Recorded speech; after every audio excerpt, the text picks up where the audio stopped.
안녕하십니까? 2025년 10월 31일 금요일 인도네시아 헤드라인 시작합니다. 첫 번째 소식입니다. 제47차 아세안 정상회의가 말레이시아 쿠알라룸푸르에서 열렸습니다. 이번 회의에는 아세안 10개 회원국과 동티모르를 비롯해 한국, 일본, 중국 등 아세안 플러스 3국가가 함께 참석했습니다. 특히 미국 도널드 트럼프 대통령도 참석했습니다. 정상들은 포용성과 지속 가능성을 주제로 지역 경제 협력, 기후변화 대응, 영내 안보 문제 등을 논의했습니다.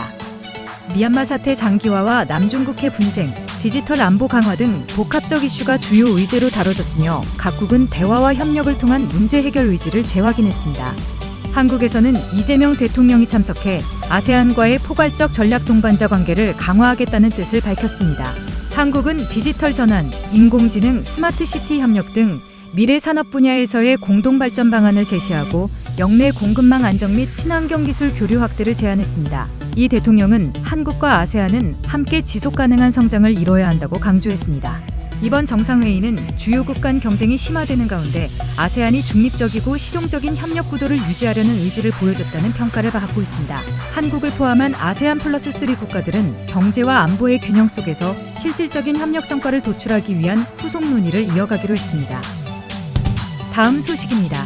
도널드 트럼프 미국 대통령이 아세안 정상회의 기간 중 태국, 말레이시아, 캄보디아와 무역 및 핵심 광물 협정을 체결했습니다.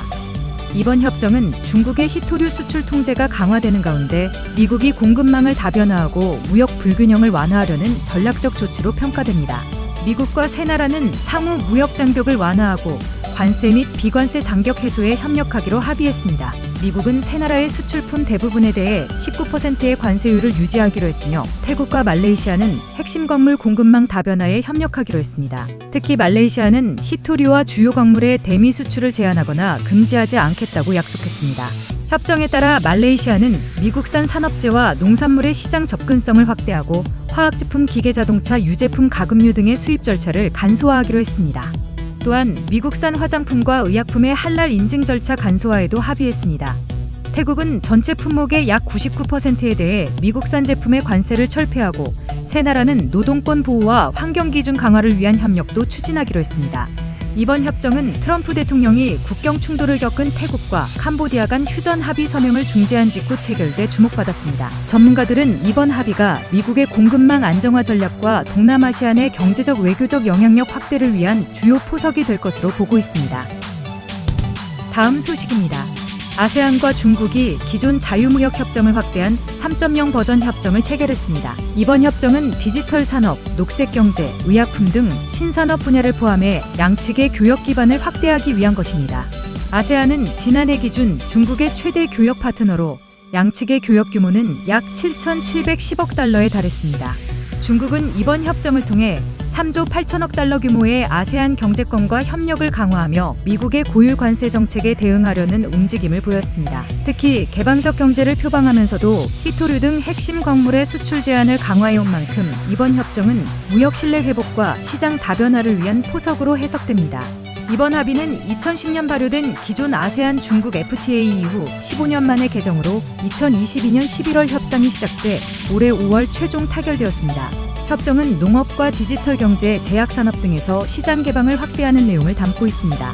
특히 아세안과 중국은 모두 영내 포괄적 경제 동반자 협정 회원국으로 이번 조치가 영내 교역 활성화에 기여할 것으로 전망됩니다. 전문가들은 이번 협정을 아세안과 중국이 보호무역주의 확산 속에서도 상호 의존을 강화하려는 시도로 평가합니다. 다만 회원국 간 이해관계가 복잡해 협정의 실질적 효과가 제한될 수 있다는 신중한 전망도 제기되고 있습니다. 다음 소식입니다. 인도네시아와 중국이 자카르타 반둥 고속철도 프로젝트의 부채 구조조정 협상에 들어가면서 1대1로 사업의 실효성을 둘러싼 논쟁이 다시 주목받고 있습니다. 중국 외교부는 고속철도가 1,100만 명 이상에게 서비스를 제공하며 지역경제 활성화에 기여했다고 강조했습니다. 반면 인도네시아 정부는 수익성 악화와 부채 부담을 인정하며 연말까지 재정 건전성을 확보하기 위한 조정안을 마련하겠다는 입장입니다. 동남아 최초의 고속철도인 해당 노선은 2023년 10월 개통했지만 불과 1년이 채 지나지 않아 적자 논란이 제기되고 있습니다. 고속철도 운영사는 지난해 4조 1,900억 루피아의 순손실을 기록했으며 짧은 노선 거리로 인해 이용객이 제한적이라는 점이 수익성 악화의 주요 원인으로 지적됩니다. 이 같은 부진의 배경에는 자금 조달 구조도 있습니다. 총 72억 달러에 달한 공사비의 75%가 중국개발은행 대출로 충당됐으며 운영사는 운영 수익으로 차입금을 상환할 계획이었지만 수익이 기대에 미치지 못하면서 연간 1억 2천만 달러의 이자 부담이 남아있는 상황입니다. 기술, 자본, 대출을 동시에 제공하는 중국의 1대1로 사업은 개발도상국에 빠른 인프라 구축 기회를 주는 동시에 부채의 덫이라는 비판도 받고 있습니다. 이 같은 사례는 태국과 말레이시아에서도 나타나고 있으며 말레이시아는 부채 조정을 통해 향후 적자 책임을 중국과 절반씩 나누기로 합의했습니다. 라오스, 미얀마, 캄보디아는 여전히 중국의 자금 지원을 요청하고 있고 필리핀은 남중국해 갈등 이후 일부 철도 프로젝트를 취소했습니다. 호주 로이 연구소는 인도네시아의 부채 협상 결과가 1대1로 프로젝트의 향후 방향을 가를 주요 변수라며 특히 철도 개발을 추진 중인 베트남이 이번 협상 결과를 예의주시하고 있다고 분석했습니다. 다음 소식입니다. 대웅제약이 인도네시아 반둥공과대학교에 대웅 약물 전달 시스템 연구소를 설립하며 동남아 시장을 겨냥한 혁신 신약 개발에 나섰습니다. 이번 협력은 한국의 제약 기술력과 인도네시아의 연구 인프라를 결합해 현지에 기반한 글로벌 R&D 허브를 구축하려는 전략으로 단순한 투자 차원을 넘어선 협력 모델로 평가됩니다. 연구소는 반둥공과대학교 내에 조성되었으며 제형, 분석, 안정성 시험 등 신약 연구 전 과정을 수행할 수 있는 시설을 갖췄습니다. 또한 인도네시아 연구진이 직접 참여하는 개방형 협력 플랫폼 형태로 운영돼 반둥공과대학교뿐 아니라 가자마다대, 인도네시아 국립대, 파자자란대 등 주요 대학과 공동 연구가 이뤄질 예정입니다. 이번 연구소 설립은 2022년 체결한 MOU의 후속 단계로 한국의 선진 제형 기술과 인도네시아의 인적 자원을 결합해 기술 이전 인재 양성 산업화를 아우르는 협력 모델을 구현하는 것을 목표로 하고 있습니다. 대웅제약은 한국연구원과 인도네시아 현지 인력이 교대로 근무하며 기초연구에서 임상응용까지 이어지는 R&D 생태계를 구축할 계획이라고 밝혔습니다. 이어 이번 연구소는 한국과 인도네시아 연구진의 시너지를 통해 혁신 신약 개발과 현지 제약 산업의 경쟁력 강화를 이끌 것이라며 지속적인 산학 협력을 통해 글로벌 스탠다드에 부합하는 인재를 양성하는 데도 힘쓰겠다고 전했습니다. 다음 소식입니다. 이스타항공이 최초로 인천, 마나도 노선에 신규 취항했습니다. 마나도는 인도네시아 북부 술라웨시에 위치한 휴양지로 1,300여 종의 해양생물과 370여 종의 산호초가 서식해 세계 3대 다이빙 명소로 꼽힙니다.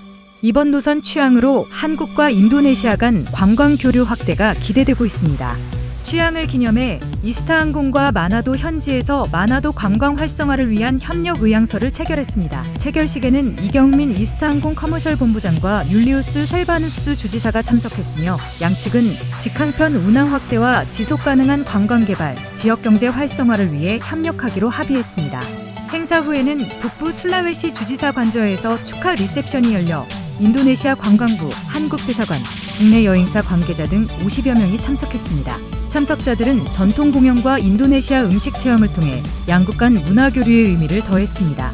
이스타항공은 마나도 노선의 안정적 운항을 위해 현지 정부와 협력 체계를 강화하고 한국인 관광객 유치를 위한 마케팅을 확대할 계획입니다.